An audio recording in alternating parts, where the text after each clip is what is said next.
श्रीमद् रामायणम्।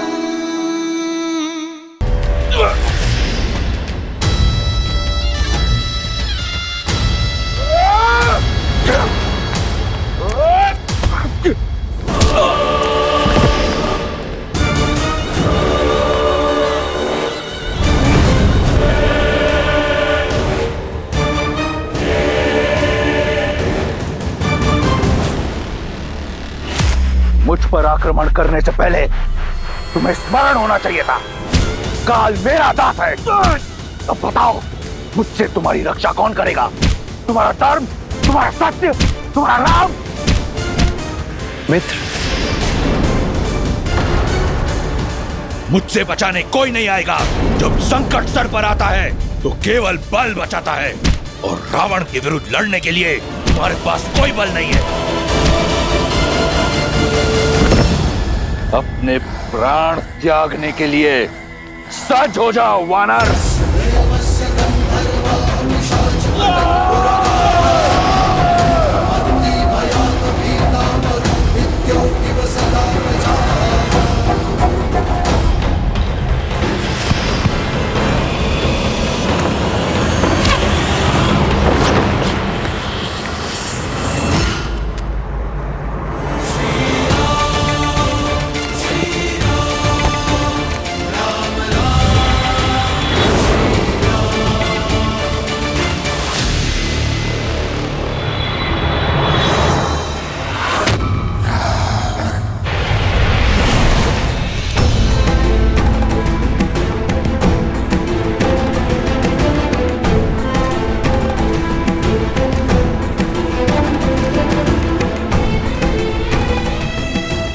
आप एक राजा हैं मित्र, और एक राजा को अति उत्साहित नहीं होना चाहिए।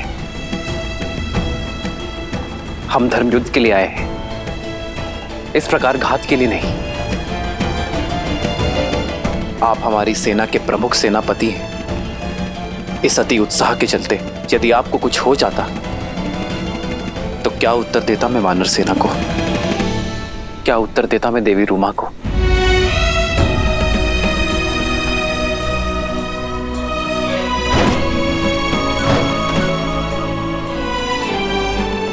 मुझसे भूल हो गई प्रभु। आवेश में आकर बहुत बड़ी भूल कर बैठा। आप जिस सेना को लेकर साथ चले, मैं उसी सेना को पीछे छोड़ रावण से अकेला युद्ध करने चला गया। क्षमा कर। उठो मित्र।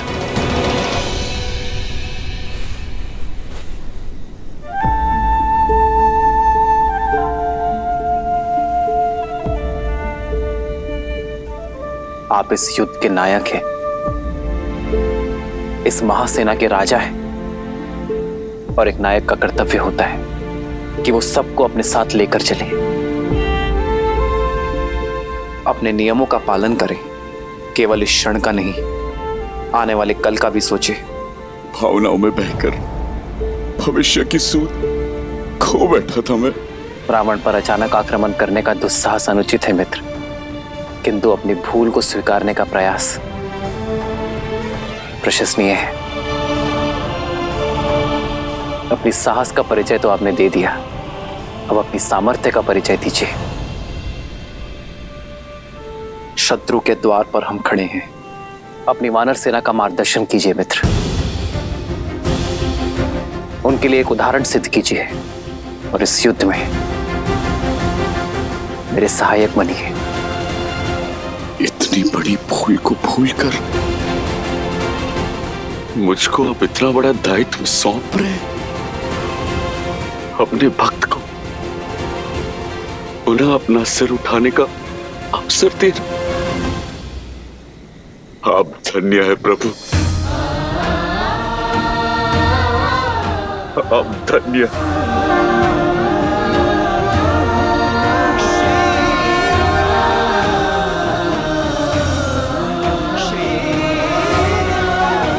जय श्री राम। जय श्री राम। जय श्री राम। जय श्री राम।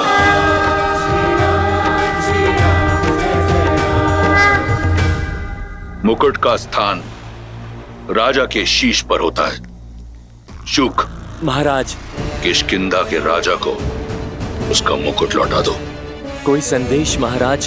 प्रहार के उपरांत ना कोई संधि ना संदेश।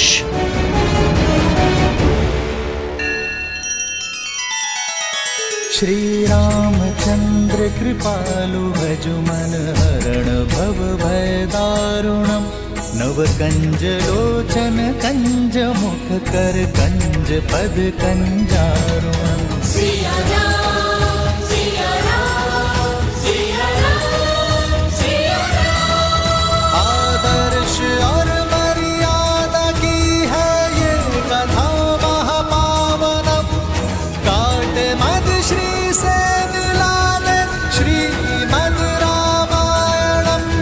श्रीमद् रामायणम। सिया राम, सिया राम, सिया राम, सिया राम।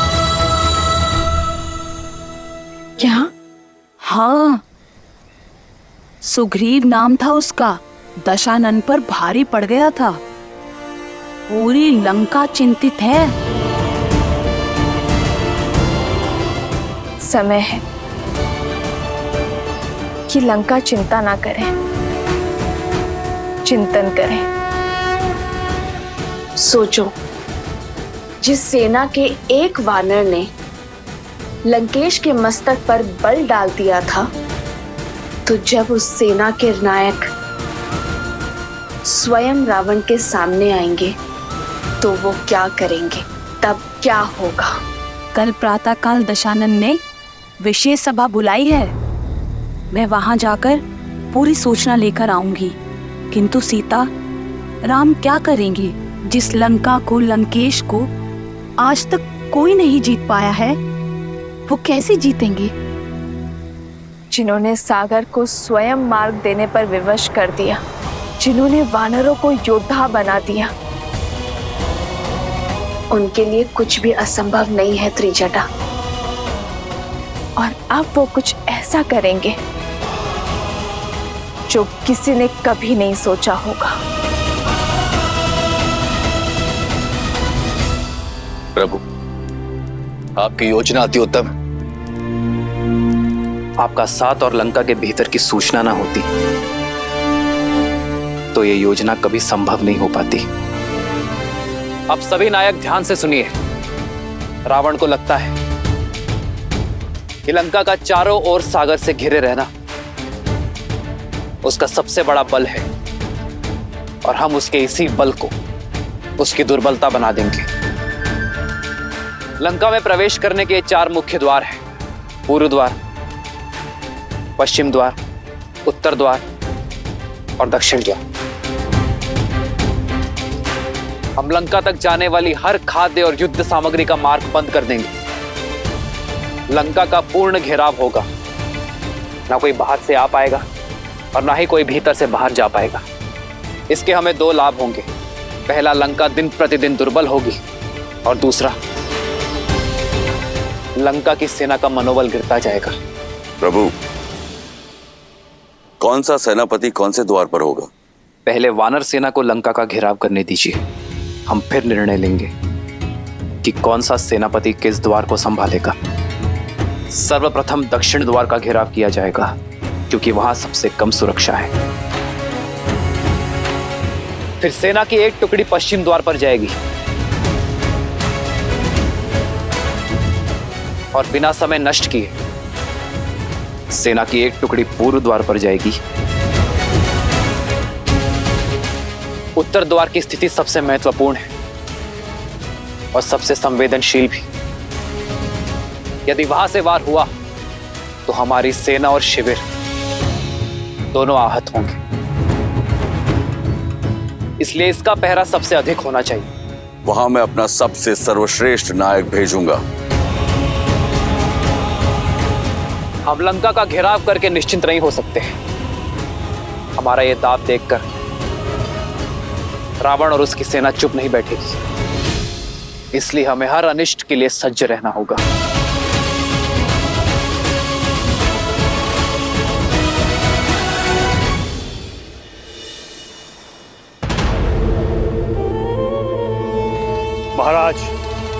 16 कोटि बानरों ने राज्य को चारों ओर से घेर लिया है। सभी द्वार उनके आधिपत्य में है। स्थिति बड़ी ही विकट है महाराज। मार्गदर्शन कीजिए कि इस स्थिति से कैसे निपटा जाए। स्थिति बिल्कुल सामान्य है प्रहस्त, और मार्ग सरल। हमें राम का वध करना है। इस संसार के समक्ष एक उदाहरण प्रस्तुत करना है रावण के बल का। उसकी सेना का संहार कुछ इस प्रकार भयावह होना चाहिए कि यह संपूर्ण संसार राक्षस नाम से थर थर कांपे। आने वाले सहस्त्रों वर्ष तक लंका पर आक्रमण करने का साहस किसी में ना हो। सिद्ध करना है हमें कि महादेव के इस भक्त लंकेश दशानन रावण के समक्ष कोई टिक नहीं सकता, फिर चाहे वो नर हो या स्वयं नारायण।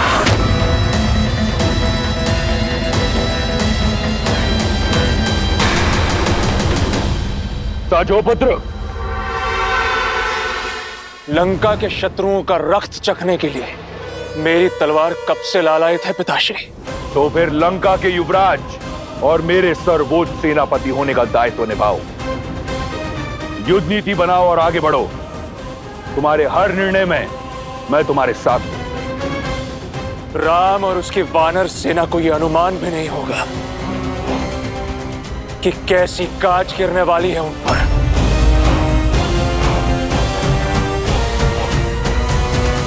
अब विलंब कैसा भैया, चलिए इस लंका पर आक्रमण करते हैं। लक्ष्मण भैया ठीक कह रहे हैं प्रभु। शत्रु को सज्ज होने का अवसर क्यों देना? हमें शीघ्र ही अपनी विजय पताका लहरा देनी चाहिए। क्योंकि यह धर्म युद्ध है हनुमान, और धर्म सबको अवसर देता है, रावण को भी। और यह अवसर अंतिम होगा। परंतु क्यों भैया? क्योंकि केवल रावण या उसकी सेना दांव पर नहीं, सैनिकों का परिवार और उनका भविष्य दांव पर है। सबसे श्रेष्ठ युद्ध वही जो लड़ा ना जाए, और सबसे अच्छी युद्ध नीति युद्ध को टाला जाए। तो शांति प्रस्ताव भेजने की तैयारी की जाए। रावण को यह अंतिम अवसर देना आवश्यक है। प्रभु, ये शांति प्रस्ताव लेकर कौन जाएगा? जामवंत जी, आप सबसे अनुभवी हैं और ज्ञानी भी। आप ही बताइए किसे भेजना उचित होगा? प्रभु, लक्ष्मण जी के क्रोध से हम सब परिचित हैं। वहां राक्षसों ने कुछ भी ऊंच नीच कर दी और लक्ष्मण जी अपना धैर्य खो बैठे, तो आपका मानतव्य असफल हो जाएगा। और हनुमान तो पहले ही लंका के भक्षक और लंकेश के शत्रु बन चुके हैं। उन्हें भेजना अवसर नहीं, चुनौती का संदेश देना होगा।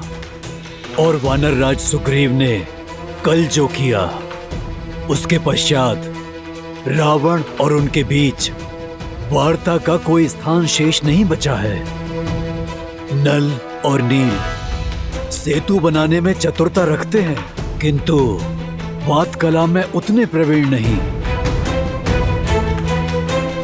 हमें कोई ऐसा चाहिए जो न्याय प्रिय हो और शांति प्रिय भी,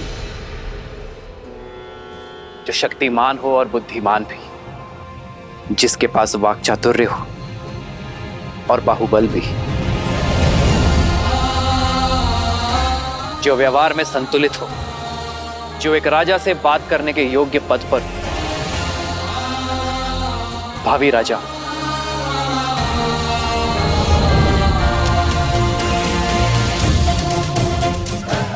यह अत्यंत ही उत्तम चयन है भैया। शांति प्रस्ताव लेकर अंगद को ही जाना चाहिए। अवश्य प्रभु। अंगद मेरा शिष्य है, उसकी योग्यता पर मुझे पूर्ण विश्वास है। अंगद? प्रभु, मैं सेना में सबसे छोटा, और इतना बड़ा उत्तरदायित्व मुझ पर। ये भी आवश्यक है अंगद। शत्रु को ज्ञात होना चाहिए कि इस सेना का सबसे युवा सदस्य भी बुद्धि, शक्ति और नीति में कितना प्रबल है। मैं शांति प्रस्ताव का दायित्व तुम्हें सौंपने जा रहा हूं अंगद। ये कार्य अत्यंत महत्वपूर्ण है और कठिन है। मैं आपको निराश नहीं करूंगा प्रभु। जानता हूं अंगद, मेरी सोच रावण से स्पष्ट शब्दों में कह देना। कह देना ये अंतिम विकल्प और अंतिम प्रस्ताव है। यदि अब भी वो अपनी हट पर अड़ा रहा, सीता को मुझे ना लौटाया, तो युद्ध अंतिम विकल्प होगा और रावण की अधर्म की लंका का सर्वनाश होगा।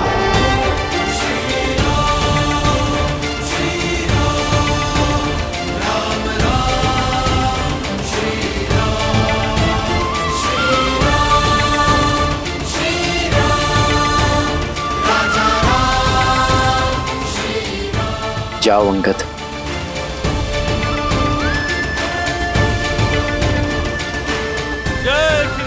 जय श्री राम। अंगद, अपने गुरु का मान रखना। कोई संदेश है हनुमान काका? बहुत धैर्य से काम लेना अंगद। आवेश में लिया हुआ निर्णय अनुचित सिद्ध होता है, किंतु हां, यदि कोई प्रभु श्री राम के विषय में अपशब्द कहे और उनका अपमान करे तो स्मरण रखना, तुम शिष्य किसके हो।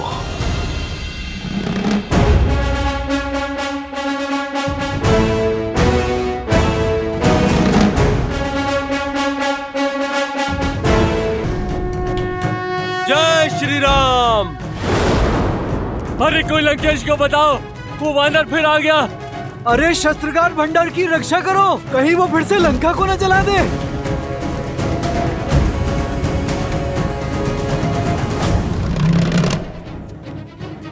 योद्धा नहीं, दूत आया है। श्री राम का संदेश लाया हूं। लंकेश तक पहुंचने का मार्ग बताओगे या मैं स्वयं बना लूं?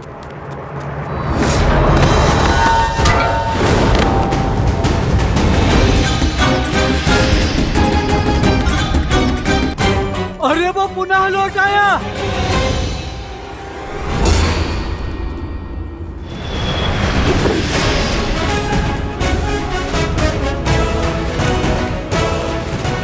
रावण सीधे जाकर दाई मुड़ते ही समग्र है।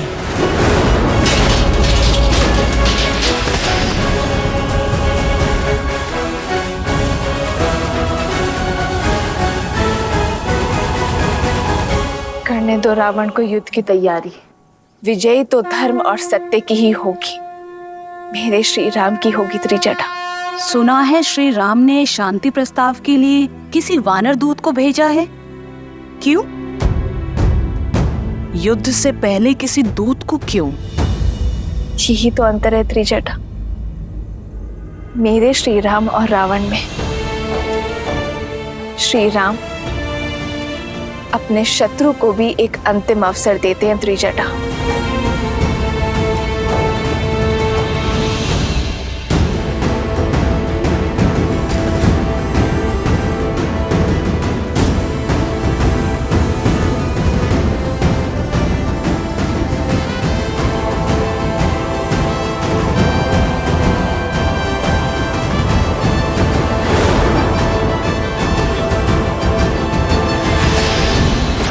अरे अरे, बैठे रहिए। मैं तो केवल श्री राम का दूत हूं। हाँ, जब प्रभु श्री राम आएंगे तो उनके सम्मान में खड़े होइएगा। बिना अनुमति लंकेश की सभा में आने वाले कौन हो तुम? लगता है आपकी श्रवण शक्ति मंद है भद्र। मैं रामदूत हूं और मुझे कहीं जाने के लिए केवल श्री राम की आज्ञा चाहिए, किसी की अनुमति नहीं। मैं श्री राम का संदेश लेकर आया हूं रावण के लिए। जानता हूं क्या संदेश भेजा होगा उस वनवासी ने।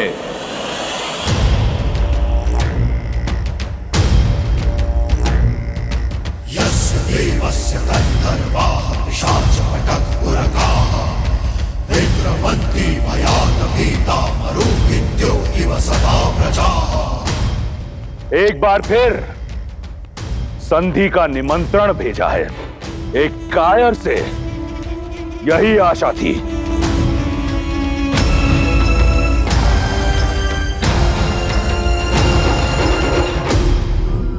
और देखो भेजा भी तो किसे? एक तो वानर, उस पर बालक प्रतिनिधि प्रतीक होता है भेजने वाले के व्यक्तित्व का। श्री राम के व्यक्तित्व की तो बात ना ही करो दशानन, तुम्हारी सोच से परे है वो। और रही बात प्रतिनिधि की, तो श्री राम ने मुझे यहाँ भेजकर ये सिद्ध कर दिया कि उनकी सेना का सबसे अल्प आयु बालक भी उनका कार्य सिद्ध करने में सक्षम है। और जहां तक बात रही वानर होने की, तो ये वानर उन महाराज बाली का पुत्र है जिन्होंने 6 माह तक तुम्हारा योग्य सत्कार किया था। स्मरण तो है ना? रावण से उपहास।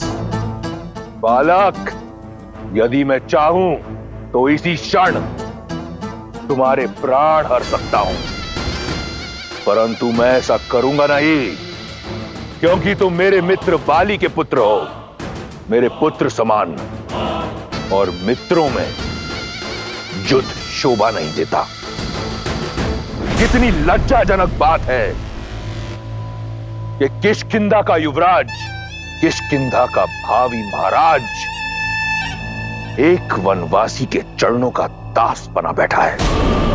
उस वनवासी के जिसने तुम्हारे पिता की हत्या छल से की।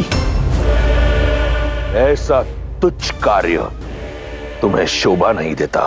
तुच्छ तो तुम अपने व्यवहार को सिद्ध कर रहे हो दशानन। किष्किंधा के युवराज को, श्री राम के दूत को अपनी सभा में विराजने का उचित स्थान ना देकर, और मुझे उचित स्थान ना देने का अर्थ है कि तुम मेरे प्रभु श्री राम का अपमान कर रहे हो, और ये मैं नहीं सह सकता। इसलिए पहले मुझे अपनी सभा में उचित स्थान दो, फिर मैं श्री राम का संदेश दूंगा। यदि तुम यहाँ बाली पुत्र अंगद बनकर आते तो तुम्हें स्थान अवश्य मिलता, परंतु तुम यहाँ उस वनवासी के दूत बनकर आए हो जिसके लिए उसके राज्य में कोई स्थान नहीं था, दर दर भटक रहा है। उस वनवासी और उसके मरकट दूत के लिए मेरी लंका में कोई स्थान नहीं है।